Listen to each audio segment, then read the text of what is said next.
Le sourire du bambou. Au sommet d'une colline voilée de brume, se dressait un ancien monastère zen, entouré d'une forêt de bambous.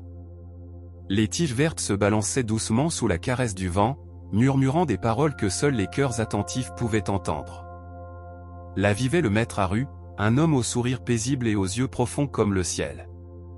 Son enseignement le plus répété était simple, mais profond. Pense toujours de manière positive. Là où va ton esprit, va ta vie.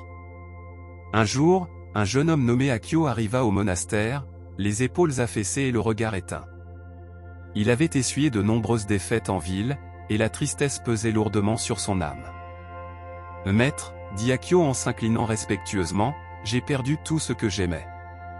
Comment puis-je penser positivement lorsque tout semble si sombre ?» Le maître Haru le mena en silence vers la forêt de bambous. Là, sous un ciel gris, il désigna une jeune pousse qui perçait timidement le sol. « Regarde ce bambou, Akio. Pendant des années, il pousse sous terre, invisible, pendant que ses racines se fortifient.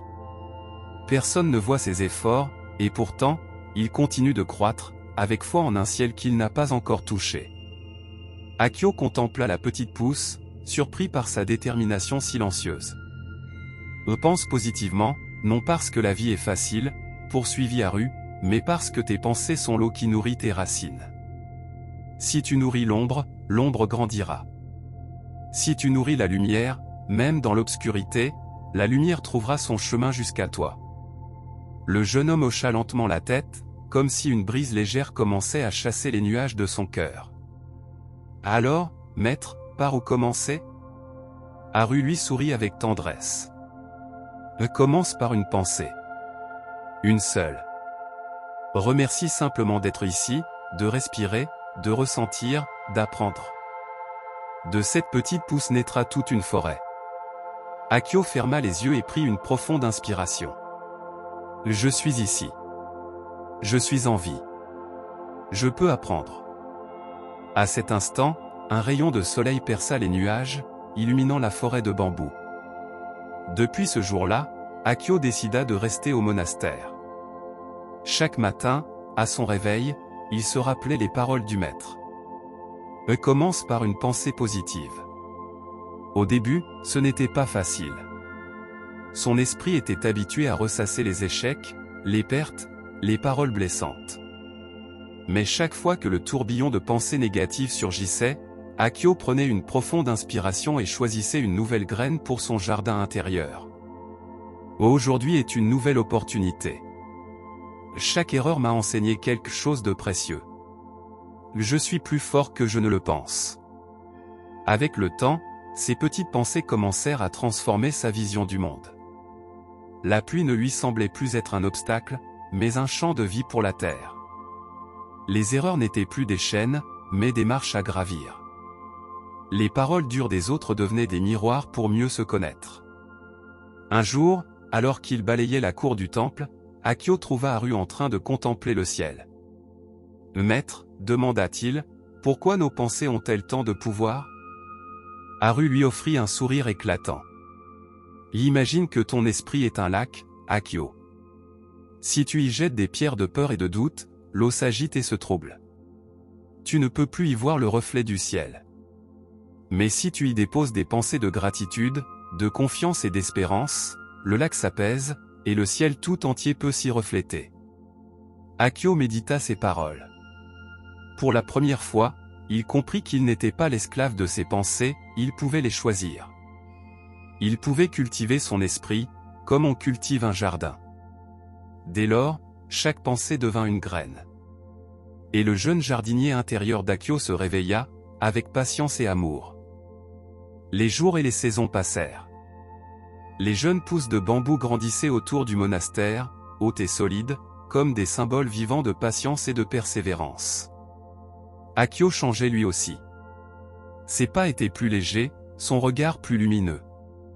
Les moines remarquaient que le jeune homme arrivait accablé souriait désormais, même les jours de grisaille. Un après-midi, alors qu'il aidait à la cuisine, l'un des moines les plus anciens, le frère Kenji, s'approcha de lui. « J'ai observé ta transformation, Akio, dit-il d'une voix douce. Que as-tu appris? Akio réfléchit un instant avant de répondre. J'ai appris que les pensées sont comme le vent. Je ne peux pas les arrêter, mais je peux choisir à lesquelles ouvrir mes fenêtres. Kenji hocha la tête avec satisfaction. C'est exactement cela. La vie apportera toujours des vents de tristesse, de peur, de colère. Mais si tu entraînes ton esprit à accueillir la brise de l'espoir et de la gratitude, ta maison intérieure restera en paix. Ce soir-là, sous le ciel étoilé, Akio s'assit en méditation aux côtés du maître Haru. Maître, dit-il d'une voix paisible, il y a des jours où il m'est très difficile de penser positivement. Parfois, la peur est trop forte. Haru le regarda avec tendresse. Penser positivement ne veut pas dire nier la tristesse ou la peur, expliqua-t-il. Cela signifie choisir de revenir à la lumière encore et encore, même quand l'obscurité frappe à la porte. C'est comme allumer une lampe dans la nuit, tu ne peux pas chasser toute l'obscurité, mais tu peux créer un espace de clarté. Akio sourit. Pour la première fois, il comprit que la pensée positive n'était pas une obligation, mais un cadeau qu'il pouvait s'offrir, chaque jour. Avec le temps, Akio devint un exemple pour les plus jeunes du monastère. Chaque matin, il les accueillait avec un sourire sincère, partageant de petites réflexions qu'il avait lui-même apprises au fil de son chemin. Un jour, un jeune novice nommé Ren s'approcha de lui, les larmes aux yeux. « Frère Akio, aujourd'hui j'ai échoué dans ma pratique de méditation. Je me suis senti impatient et envahi de pensées négatives. À quoi bon penser positivement si mon esprit est comme un cheval lancé au galop ?» Akio inspira doucement et répondit. « Ren, un cheval lancé au galop ne se calme pas avec des coups de fouet, mais avec patience et douceur. Notre esprit est semblable. Lorsque tu le juges ou le forces, il s'agite encore plus. Mais si tu l'observes avec compassion et que tu lui offres des pensées positives comme nourriture, peu à peu, il se calme. » Ren le regarda, surpris. « Alors même les pensées négatives peuvent nous apprendre quelque chose ? » Tout à fait, acquiesça Akio. Il n'y a pas d'ennemi dans ton esprit, seulement des messages que tu n'as pas encore compris. Lorsqu'une pensée sombre se présente, respire et dis-lui. Merci d'être là. Je te vois, mais aujourd'hui je choisis la lumière.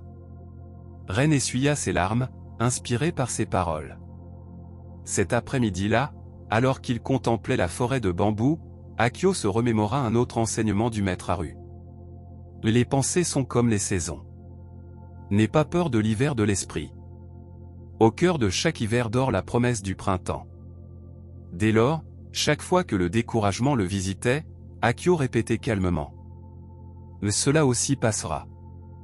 Je choisis de revenir à la lumière. Et ainsi, son jardin intérieur s'épanouissait avec une force paisible. L'été arriva au monastère, apportant de longues journées chaudes. Les moines travaillaient au potager, prenaient soin du temple et offraient refuge aux voyageurs en quête de sagesse. Un de ces jours-là, un marchand épuisé arriva au monastère. Il avait perdu une grande partie de sa fortune dans un accident, et son visage reflétait l'amertume et le désespoir. En l'apprenant, le maître Haru envoya Akio lui parler. Le marchand l'accueillit d'une voix rude. « Ne me parle pas d'espoir. J'ai tout perdu. Penser positivement, c'est pour ceux qui ont encore quelque chose qui les fait sourire. » Akio s'assit à ses côtés, silencieux un instant. Puis, d'une voix douce, il dit. « Il fut un temps où moi aussi j'avais tout perdu, ma famille, mes amis, mon sens de la vie. Et, comme vous, je croyais qu'il n'y avait plus de place pour la pensée positive.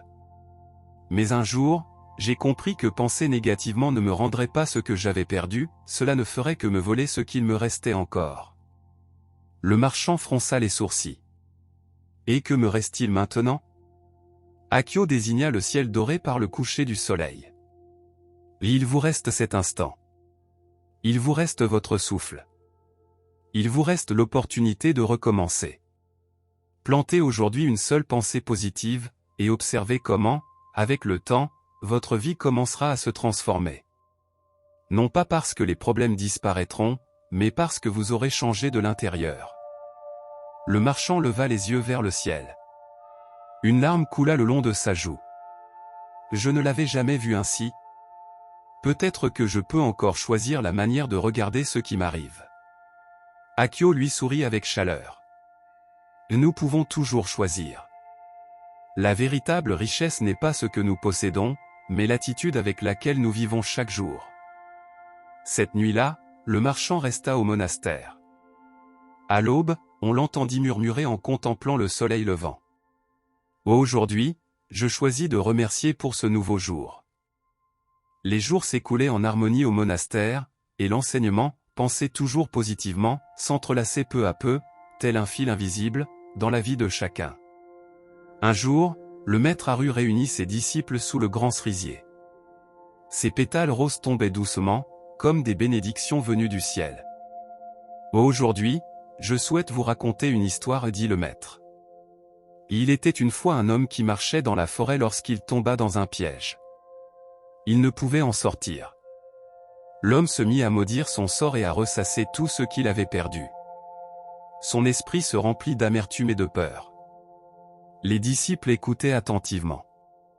Les jours passèrent, poursuivit Haru. Un autre homme tomba dans le même piège. En prenant conscience de sa situation, il inspira profondément et dit : Je suis en vie. Je peux réfléchir. Je peux chercher une issue. Grâce à cette attitude, non seulement il conserva son énergie, mais son esprit créatif trouva un moyen de s'échapper. Le maître fit une pause. Que nous enseigne cette histoire ? Akio fut le premier à répondre. Que la pensée positive ne change pas la situation, mais qu'elle transforme celui qui l'affronte. Haru sourit. C'est exactement cela. La vie nous tendra des pièges, des épreuves, des incertitudes. Nous ne pouvons pas toujours contrôler ce qui nous arrive. Mais nous pouvons choisir le regard avec lequel nous faisons face à chaque défi. Les disciples acquiescèrent, sentant que cette leçon s'inscrivait au plus profond de leur cœur. Ce soir-là, en contemplant la lune, Akio réfléchit. Le véritable pouvoir ne réside pas dans le fait de changer le monde extérieur, mais dans celui de cultiver un esprit capable de voir le ciel, même à travers les branches. L'automne arriva, parant d'or et d'écarlate les arbres entourant le monastère.